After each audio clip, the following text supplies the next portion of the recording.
ऑगस्टमध्ये एक समस्या झाली, म्हणजे मी ॲक्च्युली आजारी पडलो आणि याने जर सांगितलं की ग्रोथ हा खरं तर माझ्या ग्रोथ हा विषय मी कधी डोक्यात घेऊन चालत होतो. चाललंय सगळं आनंदात आहे आणि चाललंय ते सगळं व्यवस्थित चाललंय अशात मी भ्रमात होतो.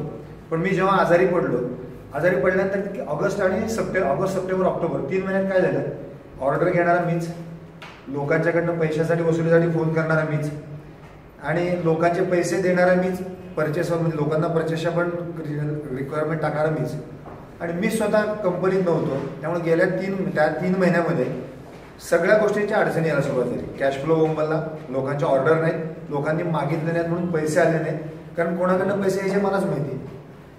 आणि या समस्यातनं मार्ग कसा काढायचा, त्याच वेळेला नेमकं मार्केटिंग आणि सेल्स यावरती इथं लेक्चर घेतलं गेलं. मग एक गोष्ट माझ्या लक्षात आली की मी जी लोक मागतायत त्या लोकांना माल देतोय, ती लोक मला त्यांना जमेल तेव्हा मला पैसे देतात, मी आनंदात आहे, माझं चाललंय.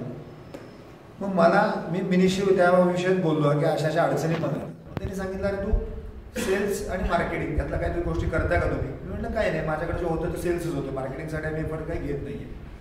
मग आम्ही बेसिकली सेल्स आणि मार्केटिंगमध्ये काय फरक आहे याच्यावरती चर्चा त्यांनी मला समजून सांगितली की नवीन कस्टमर महिन्याला किमान आता जे एक्झिस्टिंग धंदा होतो त्याच्या किमान एक 20% धंदा हा नवीन कस्टमरवरती आपण कॉन्सन्ट्रेटेड केला पाहिजे. समजा जर 100 रुपयाचा धंदा असेल तर 20 रुपयाचा धंदा नवीन कस्टमरवरती झाला पाहिजे. मग ते कोणते कस्टमर आपण टॅप करू शकतो, मग यासाठी यादी तयार केली.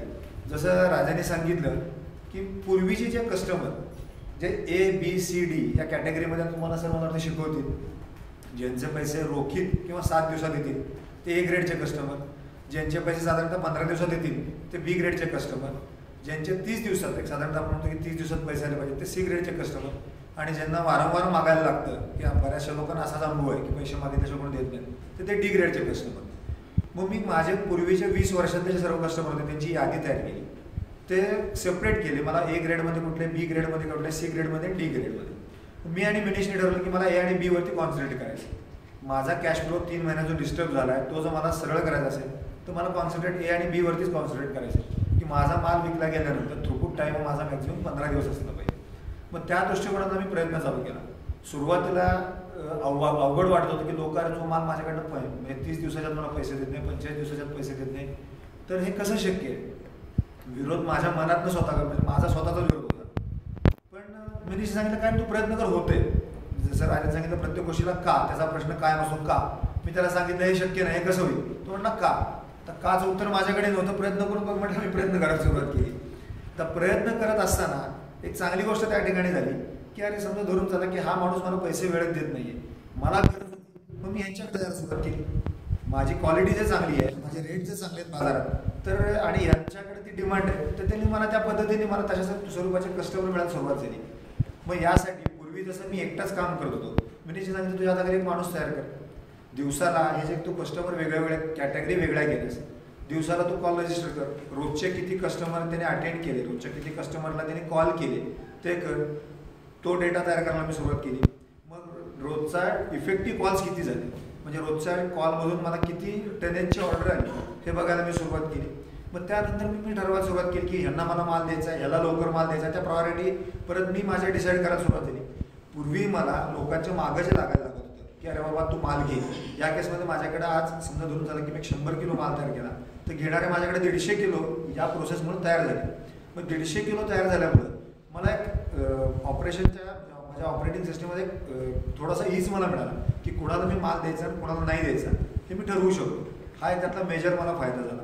म्हणजे तुम्ही सगळ्यांनी सिरियसली हा घेणार ना तुम्ही ABC ह्या कॅटेगरी तुम्ही सिरियसली घ्या. आपल्याला वाटतं की ह्या लोकांशिवाय माझं काही चालणार नाही, असं काही नाही आहे. बाजारात घेणारे बरीच लोक बसतील प्रत्येकाच्या बाबतीत, आणि ती जर आपण फक्त अपॉर्च्युनिटी आपण शोधली पाहिजे, त्यासाठी एफर्ट्स घेतले पाहिजेत. दुसरी गोष्ट माझ्या बाबतीत आणखीन एक विषय असा होता की कॅश फ्लो, जसं राजाने मगाशी सांगितलं कॅश फ्लोचा विषय होता, आणि मार्जिन.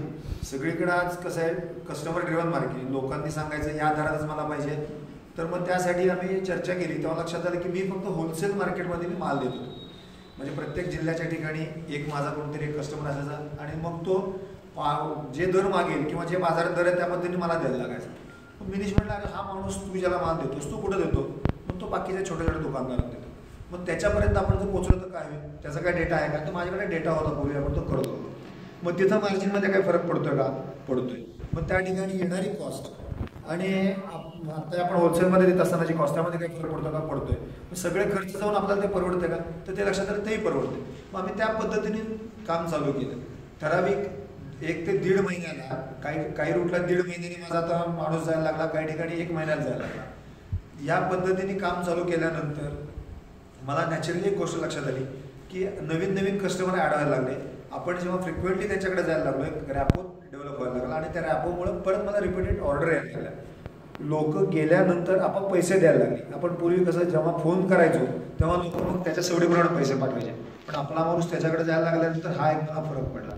आत्ता रिसेंटली 15 दिवसापूर्वी अजून एक गोष्ट त्यांनी मला चांगली सजेस्ट केली की रेडी स्टॉकमध्ये जर समजा माझा माल म्हणजे काय ॲक्च्युली कन्झ्युमर गुड्स म्हणते की आपण हरकत नाही, त्या टाईपचा माल असल्यामुळं तो म्हणतो तू रेडी स्टॉकमध्ये गेला आणि छोटी म्हणजे जे छोटी दुकानं आहेत की ज्यांच्यापर्यंत हा माल जातो आपली शहरातला होलसेलर जिल्ह्याच्या ठिकाणला, त्यानंतर पुढचा एखादा तालुक्याच्या ठिकाणचा होलसेलर आणि त्यानंतर प्रत्येक ठिकाणून छोटा किंवा दुकानदार असेल किंवा कोणी हार्डवेअरवाला असेल तर त्याच्या रेडी स्टॉक घेऊन गेला तर फरक पडेल.